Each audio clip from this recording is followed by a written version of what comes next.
For as long as I can remember, people have often seen me as a little different, a lot. And honestly, I never really understood why. Even now, people think or act differently. But from my point of view, I've always just been living normally.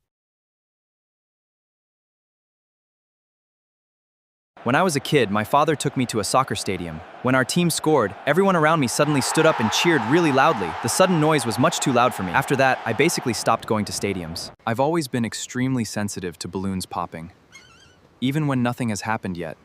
If I walk past kids playing with balloons, I automatically cover my ears. Fireworks are the same for me. I used to bring earplugs with me every time I went to see them.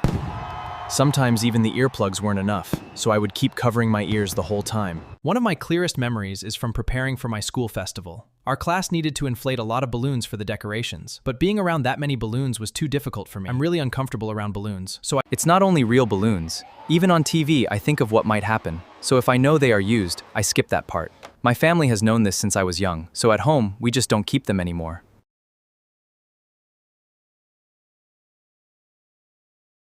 I really don't like notifications. And I don't just mean the sound. I mean the notification itself. So I keep almost every notification on my phone turned off. No pop-ups, almost nothing. I actually stopped using Line partly because of this. At school, I had to join group chats. There were too many messages, and I couldn't stop thinking about them. So eventually, I just stopped using Line. I still use WhatsApp, but I'm careful about it. I basically don't join group chats at all. And this rule applies to everyone. I'm not even in my family group chat. I use the same rule even with my own family. I also don't like unexpected phone calls, even if it's my father or my mother.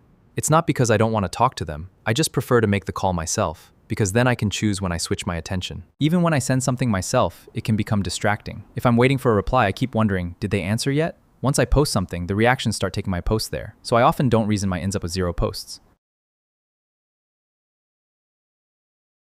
When I was younger, I didn't really understand why some clothes bothered me. I would wear something, and after a while, it would keep irritating me. I couldn't normal against. Eventually, now I've learned which kinds of clothes I can and can't wear. So when I shop for clothes, I always check the material. I already know I won't be able to wear it. So for me, the material is almost as important as the design. And this is also one reason I rarely buy clothes online. Online, I can see the design, and I can read what the material is, but I still can't actually feel it. So I'm really bad at doing multiple things at the same time. I usually need to do one thing, finish it, and then start the next one. Doing all of them at once just doesn't work for me. Once I get into a project, I can stay focused on it for days, sometimes 3 or 4 days in a row. If I'm not finished yet, of course I still eat, but part of me just wants to keep going. Most things honestly don't interest me that much. If I'm not interested, I just don't think about it. But when something does interest me, I can go extremely deep into it. For me, the difference is huge. I've always been bad at keeping up with group activities. I was always really slow getting ready. By the time I was ready, everyone was already gone. Sometimes they were going somewhere together after school, and I ended up missing it just because I was too slow. I'm also not very good at knowing what other people are I sometimes miss things without being told. And because of that, I sometimes say things that other people probably wouldn't say. Unspoken meanings are just difficult for me.